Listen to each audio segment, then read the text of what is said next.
الصلاة خير من النوم۔ السلام علیکم ورحمۃ اللہ وبرکاتہ۔ پیارے دوستوں، مدینہ منورہ میں ایک نوجوان مردہ لڑکی سے قبر میں زنا کرتا رہا، پھر قبر سے لڑکی کی آوازیں آنے لگی۔ یہ سب کیا معاملہ تھا، آج کی ویڈیو میں آپ کو تفصیل کے ساتھ بتائیں گے، لیکن اس دل دہلا دینے والے واقعے کے بارے میں سب جاننے اور دیکھنے کے لیے ہمارے ساتھ ویڈیو میں آخر تک جڑے رہنا ہے۔ ویڈیو میں آگے بڑھنے سے پہلے اگر آپ نے ہمارے اس یوٹیوب چینل کو سبسکرائب نہیں کیا ہے تو ابھی سبسکرائب کریں، ساتھ میں لگے بیل آئیکن پر ضرور کلک کیجیے گا تاکہ اسی طرح کی مزید اپلوڈ ہونے والی ویڈیوز کا نوٹیفیکیشن بر وقت آپ تک پہنچتا رہے۔ پیارے دوستو، جناب عمر رضی اللہ تعالیٰ عنہ ایک مرتبہ مسجد نبوی گئے۔ انہوں نے ایک نوجوان کو دیکھا کہ زاروں قطار رو رہا ہے۔ حضرت عمر رضی اللہ تعالیٰ عنہ نے پوچھا، اے نوجوان، کیوں رو رہے ہو؟ نوجوان نے کہا، مجھ سے ایک بہت بڑا گناہ ہو گیا، اب مجھے ڈر ہے کہ میرا گناہ معاف ہوگا یا نہیں، میں اس لیے رو رہا ہوں۔ حضرت عمر رضی اللہ تعالیٰ عنہ نے فرمایا، کوئی بات نہیں، میرے ساتھ چلو، میں نبی کریم صلی اللہ علیہ وآلہ وسلم کی خدمت میں عرض کرتا ہوں، وہ آپ کے لیے شفاعت کریں گے اور گناہ معاف ہو جائے گا۔ چنانچہ وہ نوجوان نبی کریم صلی اللہ علیہ وآلہ وسلم کی خدمت میں روتا ہوا آیا۔ نبی کریم صلی اللہ علیہ وآلہ وسلم نے اس کو روتا ہوا دیکھا تو پوچھا، نوجوان، تم کیوں روتے ہو؟ تمہیں کیا ہو گیا؟ اس نے عرض کیا، میں کیوں نہ روؤں، حالانکہ میں نے ایسے ایسے گناہ انجام دیے کہ اللہ ان کی وجہ سے مجھے جہنم میں بھیج سکتا ہے۔ میں تو یہ مانتا ہوں کہ مجھے میرے گناہوں کے بدلے دردناک عذاب دیا جائے گا اور اللہ مجھے بالکل معاف نہیں فرمائے گا۔ نبی کریم صلی اللہ علیہ وآلہ وسلم نے فرمایا، کیا تم نے خدا کے ساتھ شرک کیا ہے؟ اس نے کہا، نہیں، میں شرک سے پناہ چاہتا ہوں۔ نبی کریم صلی اللہ علیہ وآلہ وسلم نے پھر فرمایا، کیا تم نے کسی نفاس محترم کا قتل کیا ہے؟ اس نے کہا، نہیں۔ آپ صلی اللہ علیہ وآلہ وسلم نے فرمایا، اللہ تمہارے گناہوں کو بخش دے گا، چاہے تمہارے گناہ بڑے بڑے پہاڑوں کی برابر ہی کیوں نہ ہو۔ اس نے کہا کہ میرے گناہ بڑے بڑے پہاڑوں سے بھی بڑے ہیں۔ اس وقت پیغمبر اسلام صلی اللہ علیہ وآلہ وسلم نے فرمایا، اللہ تیرے گناہوں کو ضرور بخش دے گا، چاہے وہ ساتوں زمین، دریا، درخت اور زمین میں دوسری موجودات کے برابر ہی کیوں نہ ہو۔ بے شک تیرے گناہ قابل بخشش ہے، چاہے آسمان، ستاروں اور عرش و کرسی کے برابر ہی کیوں نہ ہو۔ اس نے عرض کیا، میرے گناہ ان تمام چیزوں سے بھی بڑے ہوئے ہیں۔ آپ صلی اللہ علیہ وآلہ وسلم نے غصے کے عالم میں اسے دیکھا اور فرمایا، نوجوان، تیرے اوپر افسوس ہے، کیا تیرے گناہ زیادہ بڑے ہیں یا تیرا خدا؟ یہ سن کر وہ نوجوان سجدے میں گر پڑا اور بولا، پاک و پاکیزہ ہے میرا پروردگار، یا رسول اللہ، اس سے بزرگی میں تو کوئی بڑا نہیں، میرا خدا تو ہر عظیم سے عظیم تر ہے۔ اس وقت حضرت صلی اللہ علیہ وآلہ وسلم نے فرمایا، کیا بڑے گناہوں کو خدا کے علاوہ بھی کوئی معاف کر سکتا ہے؟ اس نوجوان نے کہا، نہیں یا رسول اللہ، قسم بخدا نہیں، اور اس کے بعد وہ خاموش ہو گیا۔ پیغمبر اسلام صلی اللہ علیہ وآلہ وسلم نے فرمایا، اے نوجوان، کیا تجھے اپنے گناہوں میں سے کسی ایک گناہ کے بارے میں بتا سکتا ہے؟ اس نے کہا، کیوں نہیں، مگر مجھے آپ سے شرم آتی ہے۔ آپ صلی اللہ علیہ وآلہ وسلم کے دوبارہ پوچھنے پر اس نے بتایا کہ میں 7 سال سے قبروں کو کھول کر مردوں کو باہر نکالتا ہوں، ان کا کفن چوری کر لاتا ہوں۔ قبیلے کی ایک لڑکی کا انتقال ہوا، جب لوگ اس کو دفن کر کے واپس آ گئے تو میں رات میں گیا، اس کو باہر نکالا اور اس کا کفن نکال لیا، اس کو بنا کپڑوں کے ایسے ہی ننگی قبر میں چھوڑ دیا۔ جب میں واپس لوٹ رہا تھا تو شیطان نے مجھے ورغلایا، اس کے لیے میری شہوت کو ابھارا۔ اس لڑکی کے بدن اور خوبصورتی نے مجھے اپنے جال میں پھنسا لیا، یہاں تک کہ میرا نفس غالب آ گیا اور واپس لوٹا، اور جو کام نہیں کرنا چاہیے تھا، اللہ اکبر، وہ کام کر بیٹھا۔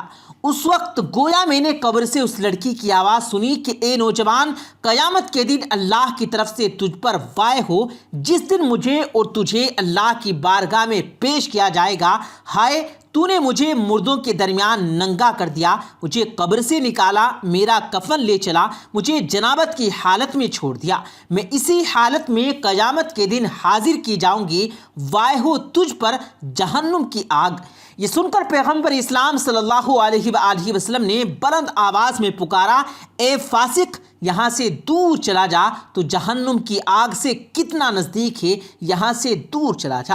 وہ شخص مسجد سے باہر نکلا اور شہر سے باہر پہاڑوں کی طرف چل دیا، اپنے دونوں ہاتھوں کو اپنی گردن سے باندھے ہوئے تھا اور پکارتا جاتا تھا، اے اللہ، میں تیرا بندہ ہوں، ہاتھ باندھے تیری بارگاہ میں حاضر ہوں، پالنے والے تو مجھے جانتا ہے، میرے گناہوں کو بھی جانتا ہے، میں آج تیرے ہی پشیمان بندوں کے قافلے میں توبہ کے لیے پیغمبر کے پاس گیا تھا، لیکن انہوں نے مجھے دور کر دیا۔ پالنے والے، تجھے تیری عزت و جلال اور سلطنت کا واسطہ مجھے نا امید نہ کرنا، اے میرے مولا، میری دعا کو رد نہ کرنا اور اپنی رحمت سے مایوس نہ کرنا۔ وہ 40 دن تک دعا کرتا رہا اور گڑ گڑاتا رہا اور کہتا رہا کہ اگر میری دعا قبول نہ ہوئی اور میرے گناہ بخشے نہ گئے اور تیرا ارادہ مجھ پر عذاب کرنے کا ہو تو مجھ پر آگ نازل فرما تاکہ میں جل جاؤں، یا کسی دوسری عقوبت میں مبتلا کر دے تاکہ میں ہلاک ہو جاؤں، پھر حال قیامت کی ذلت اور رسوائی سے مجھے نجات دے دے۔ چنانچہ اس موقع پر نیچے بتائی گئی آیات نازل ہوئی اور اللہ تعالیٰ نے فرمایا، اور وہ یہ لوگ ہیں کہ جب کوئی نمایاں گناہ کرتے ہیں یا اپنے نفس پر ظلم کرتے ہیں تو خدا کو یاد کر کے اپنے گناہوں پر استغفار کرتے ہیں، اور خدا کے علاوہ کون گناہوں کو معاف کرنے والا ہے، اور اپنے کیے پر جان بوجھ کر اصرار نہیں کرتے۔ یہی وہ لوگ ہیں جن کی جزا مغفرت ہے اور وہ جنت ہے جس کے نیچے نہریں جاری ہیں، وہ ہمیشہ اسی میں رہنے والے ہیں، اور عمل کرنے کی یہ جزا بہترین جزا ہے۔ پھر آپ صلی اللہ علیہ وآلہ وسلم کو یہ پیغام بھیجا گیا کہ اللہ تعالیٰ فرماتے ہیں کہ میں اپنے بندے کی توبہ قبول کر چکا ہوں، آپ بھی اس پر نگاہیں شفقت فرمائیں۔ پھر حضور صلی اللہ علیہ وآلہ وسلم نے اس نوجوان کو بلا کر اس کی توبہ قبول ہونے کی بشارت سنائی۔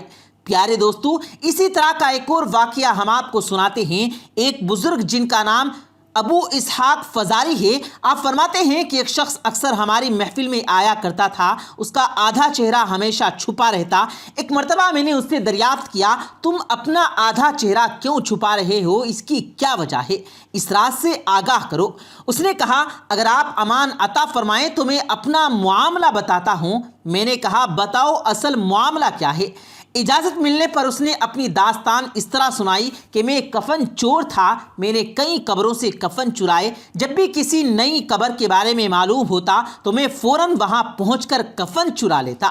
ایک مرتبہ ایک عورت کا انتقال ہوا، جب اسے دفنا دیا گیا تو میں رات کو قبرستان میں پہنچا، قبر کھودنا شروع کر دی۔ جب لکڑی ہٹا کر کفن کی چادر نکالی اور دوسری چادر کھینچنے لگا تو اچانک اس عورت کے بے جان جسم نے حرکت کی اور چادر کو تھام لیا۔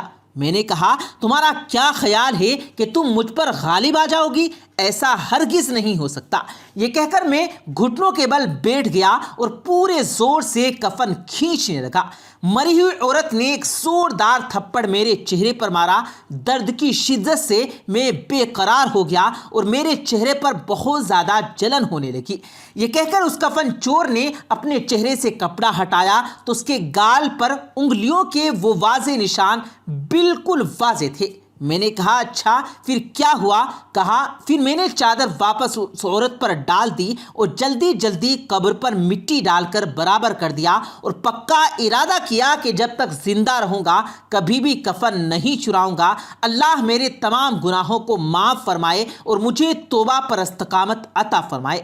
حضرت ابو اسحاق الفزاری فرماتے ہیں کہ میں اس کفن چور کا تمام واقعہ لکھ کر میں نے حضرت امام اوزی کی طرف روانہ کیا۔ انہوں نے یہ جواب لکھ کر بھیجا، تیرا بھلا ہو اس سے پوچھ جو مسلمان قبلے کی طرف رخ کر کے دفنائے گئے، کیا سب کے چہرے قبلے کی طرف ہی تھے یا قبلے سے پھر چکے تھے؟ میں نے کفن چور سے جب یہ سوال کیا تو اس نے کہا، میں نے جن لوگوں کے کفن چرائے ان میں سے اکثر کے چہرے قبلے سے پھر چکے تھے۔ حضرت فرماتے ہیں، میں نے یہ بات لکھ کر امام اوزی کی خدمت میں بھیجی تو انہوں نے جواب میں یہ تحریر بھیجوائی، جن لوگوں کے چہرے قبلے سے پھر چکے تھے ان کا خاتمہ سنت پر نہیں ہوا۔ اللہ ہمیں اپنی حفظ و امان میں رکھے، ہمارا خاتمہ آپ صلی اللہ علیہ وآلہ وسلم کی سنت پر فرمائے اور ہمیں مرتے وقت کلمہ طیبہ نصیب فرمائے اور ہمارے تمام گناہوں کو معاف فرمائے اور ہمیں آگے گناہوں سے بچنے کی توفیق عطا فرمائے۔ آمین ثم آمین۔